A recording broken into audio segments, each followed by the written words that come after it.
Thank you.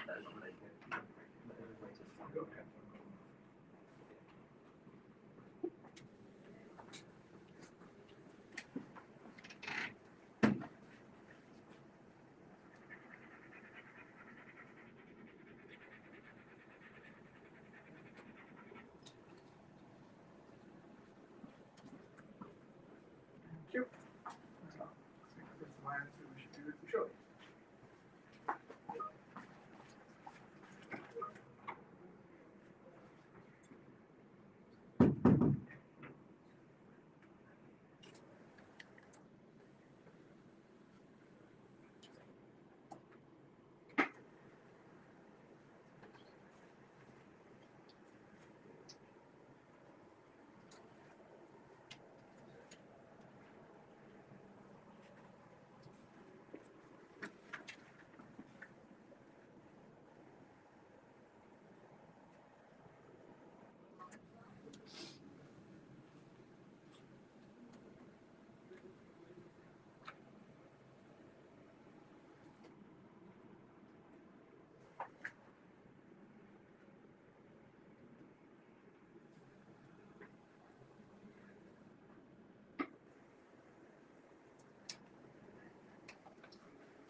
Bore da bawb, I'm Senedd Morgan, Minister for Health and Social Services.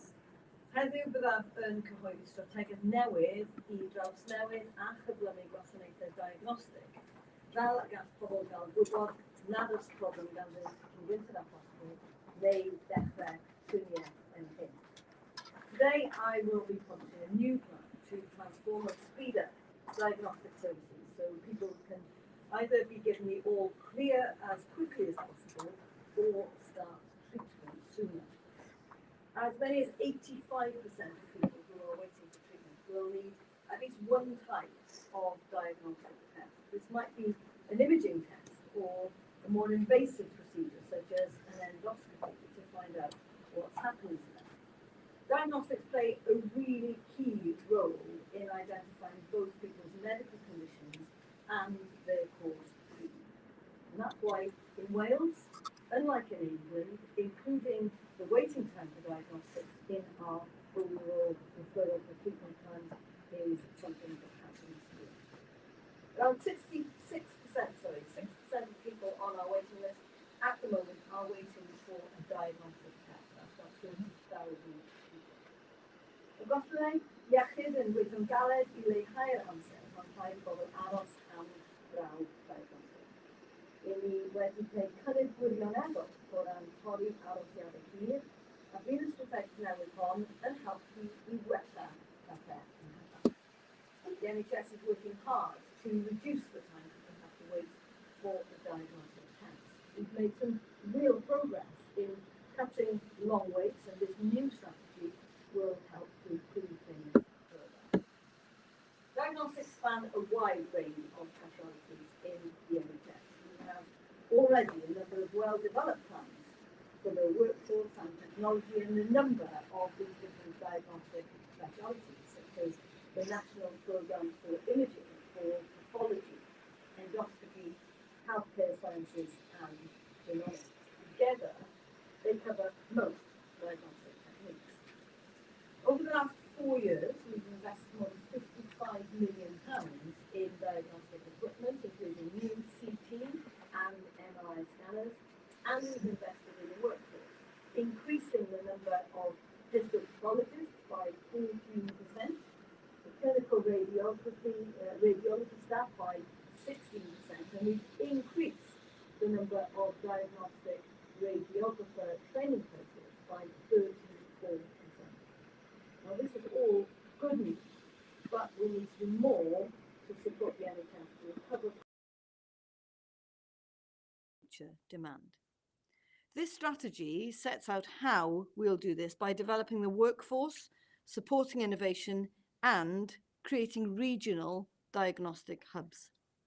The regional diagnostic hubs are key to this strategy as they will help more people to be seen and tested more quickly outside of hospitals. And this work has already started.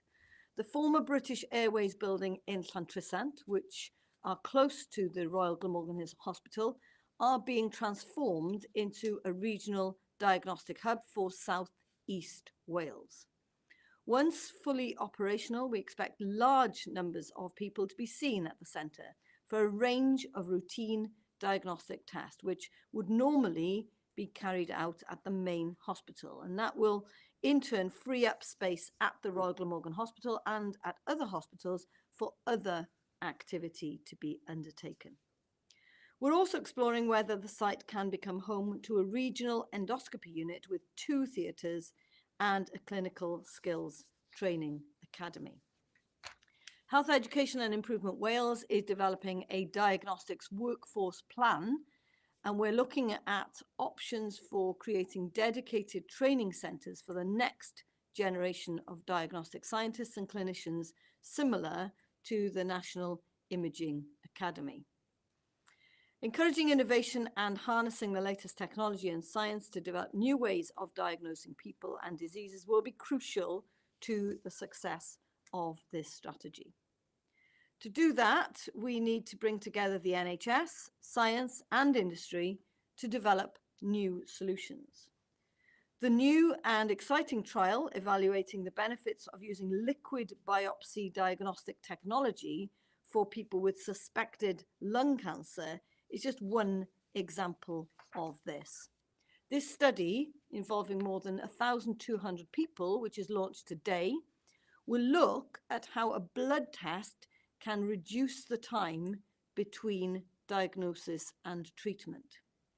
The development of the new state-of-the-art genomics facility at Cardiff Edge Life Sciences Park will bring together partner organisations which can deliver services and research to create an environment which promotes innovation.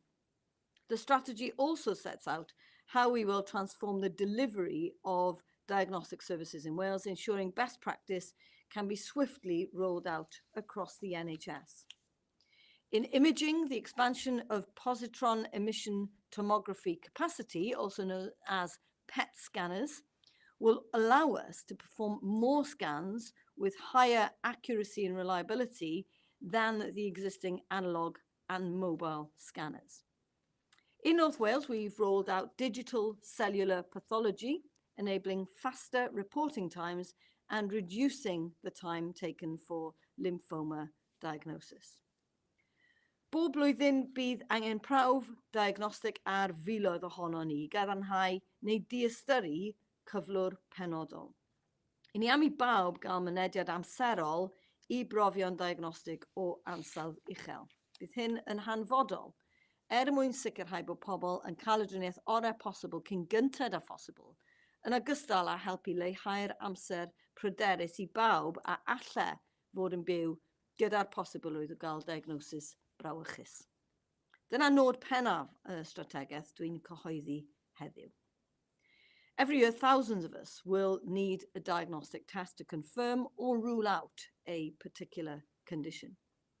We want everyone to have timely access to high-quality diagnostic testing. This will be vital to ensuring people get the best possible treatment as quickly as possible, as well as helping to reduce the anxiety for all those who may be living with the prospect of an as yet unconfirmed and scary diagnosis.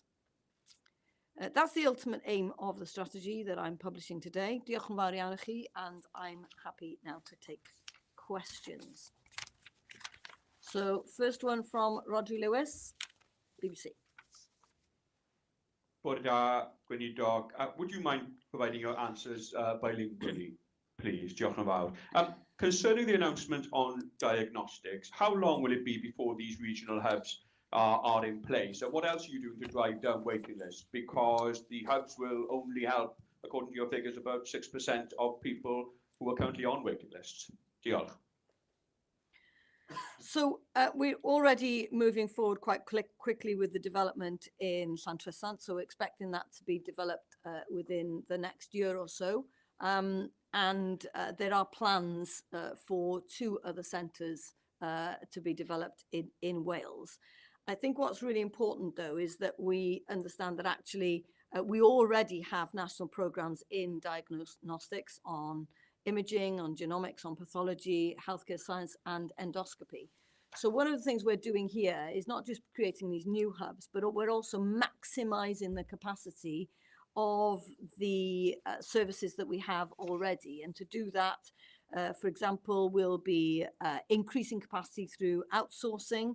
We'll be extending the working day and working 7 days a week. So there'll be a new approach. There'll be a new workforce plan to run alongside this.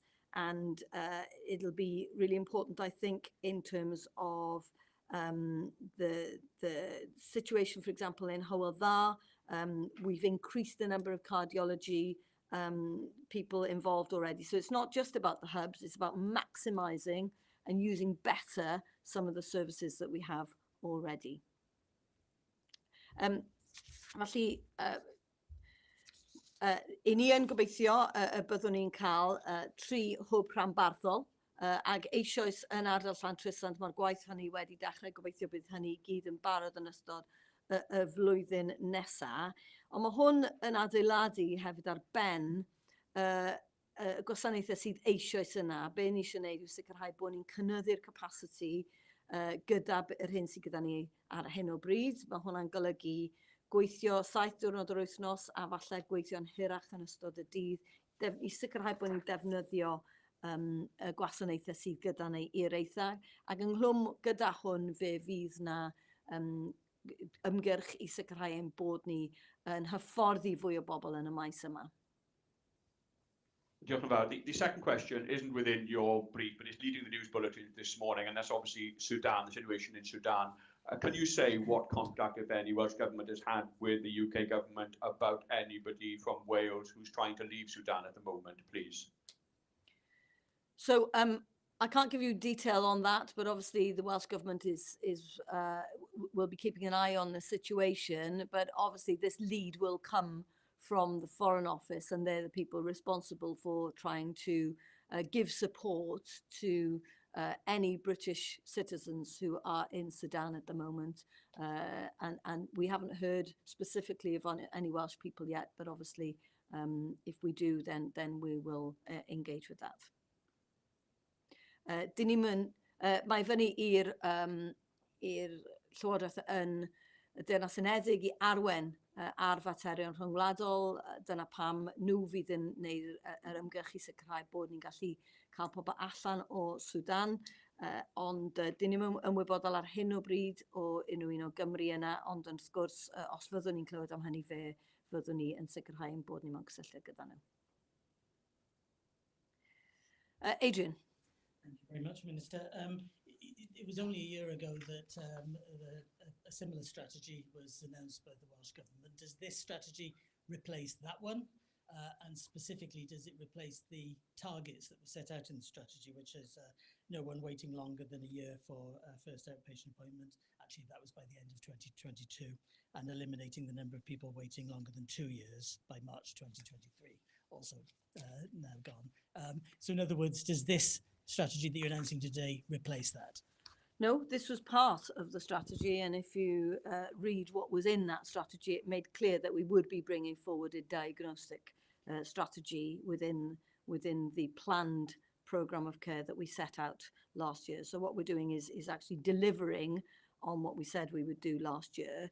But as I said, what we're doing is building on some of the national programmes that already exist, but working to make sure that we maximise the ability to work across different disciplines within the diagnostic areas, so that, for example, there'll be read across in terms of training for some of these areas that may be relevant, for example, on imaging and pathology, on endoscopy, just making sure that everybody is understanding of what the responsibilities are.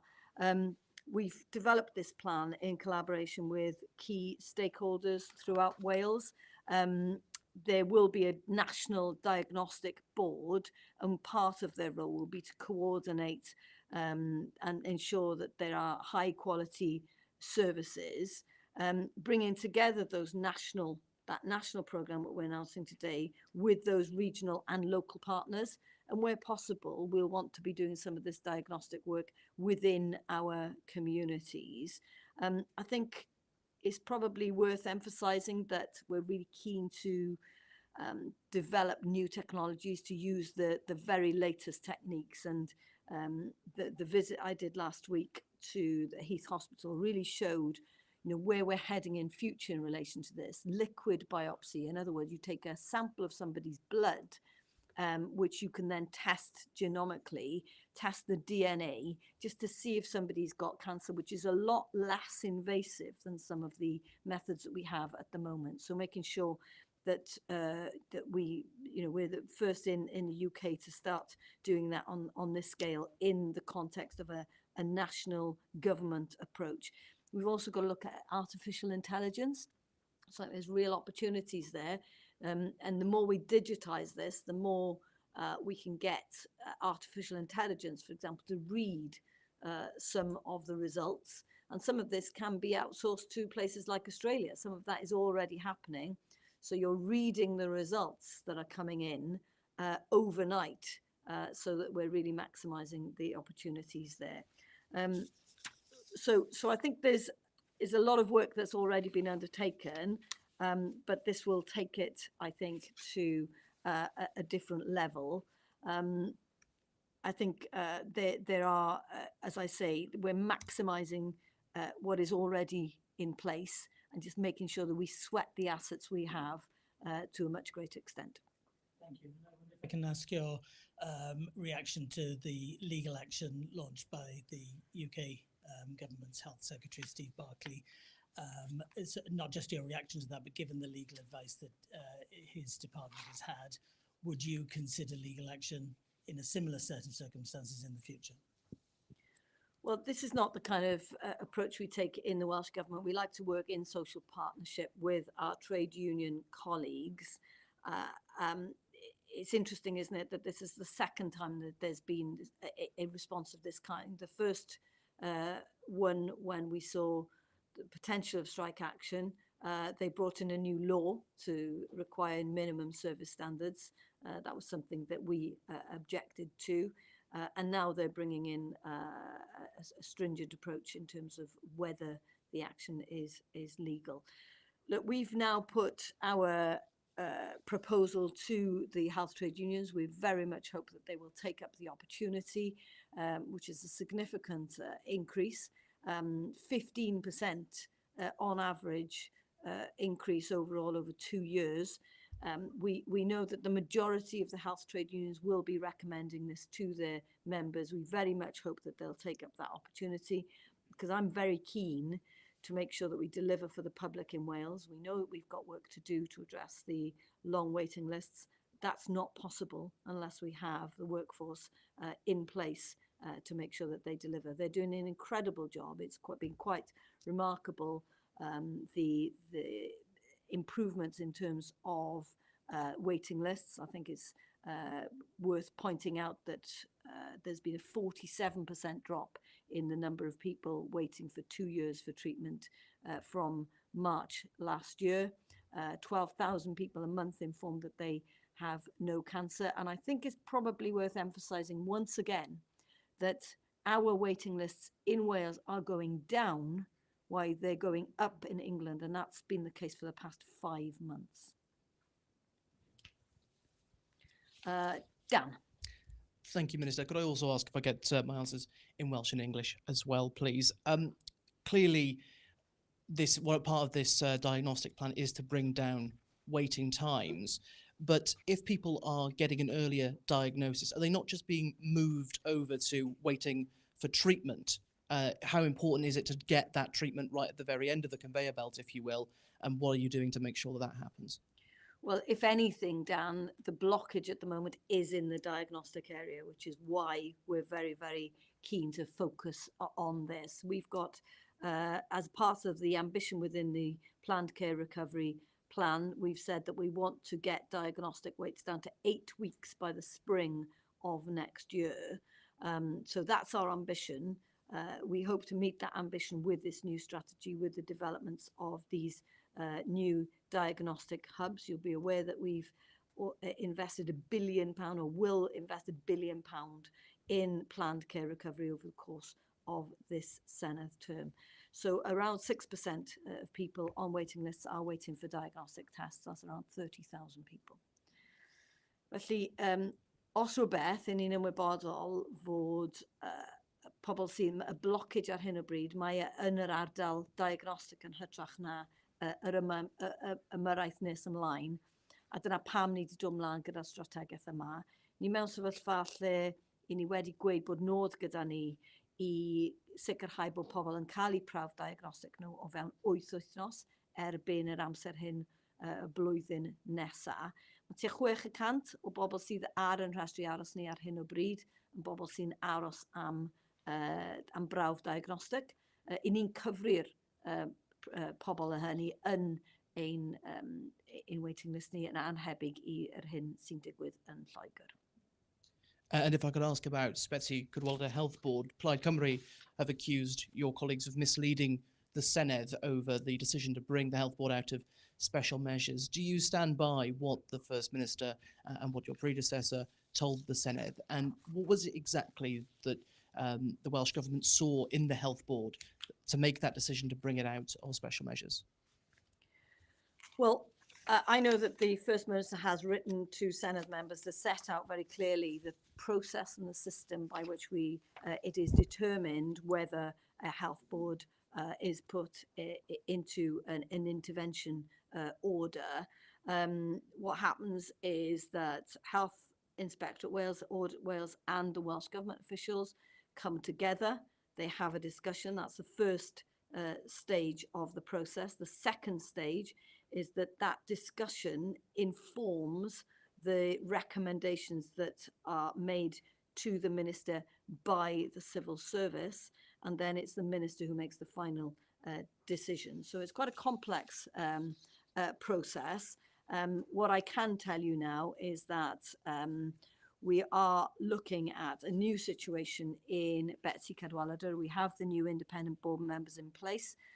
We have the 5 independent advisors who've been appointed to help the board. The post of the new chief executive is being advertised.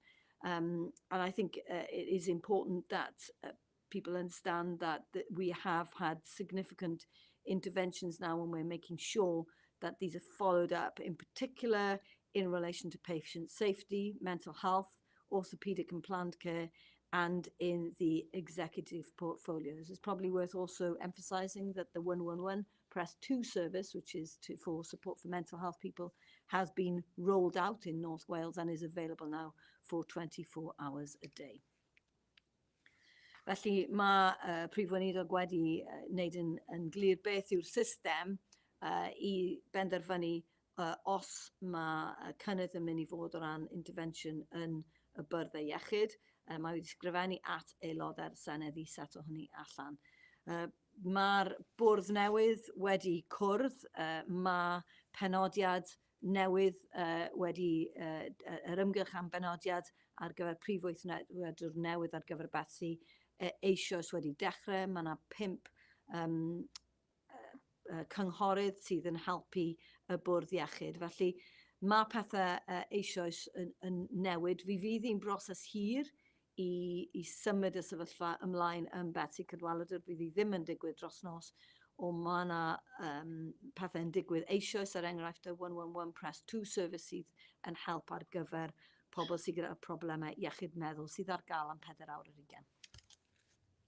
Diolch. Lydia Stevens. When can we expect waiting lists to return to pre-COVID levels? People are dying on these lists and they're wondering when the Welsh Government will get on top of this. Thanks very much. Well, my predecessor in this role made it very clear that it would take the whole of this Senedd term to get back to pre-pandemic levels. So what you have seen is a huge concerted effort by health boards to try and bring these numbers down. I think they did a slow start, and we're starting to see a bit more momentum now. they perhaps haven't focused on the longest patients, waiting patients in the way that we might have hoped. And I have very regular summit meetings with them, pointing out to them that they should be following and trying to prioritize the cohorts that we've set out, that is the longest waits. But obviously they have to make clinical decisions as to who should get priority. And obviously if there's a suspicion of cancer, they have to jump to the front of the queue. So what is interesting, I think, is that in Wales, what we have is a situation where we've had numbers waiting for treatment fall for the 5th month in succession, while in England, we've seen the lists increasing. And I think it's also worth emphasizing that in Wales, we count diagnostics and therapies. They don't do that in England. So it's really, I think, important to emphasize that the way we do things here is different from the rest of the UK, but we have seen, as I say, a 47% drop in the numbers of people waiting for 2 years for treatment since March 22. It hasn't reached the levels that we'd hoped, but we're hoping now that the concerted effort that's been started will continue. Thank you. And last week in the NHS pay offer, the Welsh Government promised that they would restore pay levels to 2008 levels. When does the Welsh Government expect to achieve this by, and will it be within this Senedd term? Well, as a principle, we would like to see the restoration of pay levels to 2008. We think that the Conservative government in Westminster has eroded the pay of NHS workers over a prolonged period of time.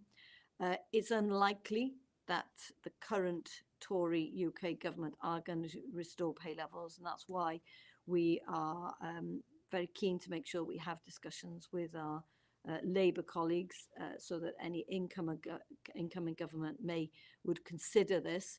This is something, obviously, we have a limited budget here in Wales, but if you look at, for example, how much money goes into health and how much that's increased in the UK compared to the increase, for example, in Germany, it's very, very significantly different. So we will be having conversations, obviously, with our counterparts in Labour up in Westminster in relation to this.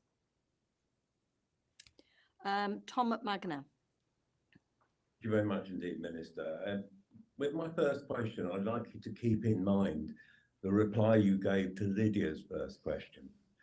The Carers UK State of Care Report 2022, which is across the UK but also reflects feelings in Wales, found that 2/3 of people on the waiting list said that delay had an impact on their physical and mental health. Does it concern you that you are making people wait longer than their medical conditions allow? Be interested in your thinking behind your answer. Of course it concerns me. It concerns me greatly that people are suffering and that they need to be seen. You will be aware, Tom, that we had a situation where a huge amount of work was suspended during the COVID crisis. And part of what we're doing here is catching up with what was a prolonged period of time where very little was done in terms of planned care.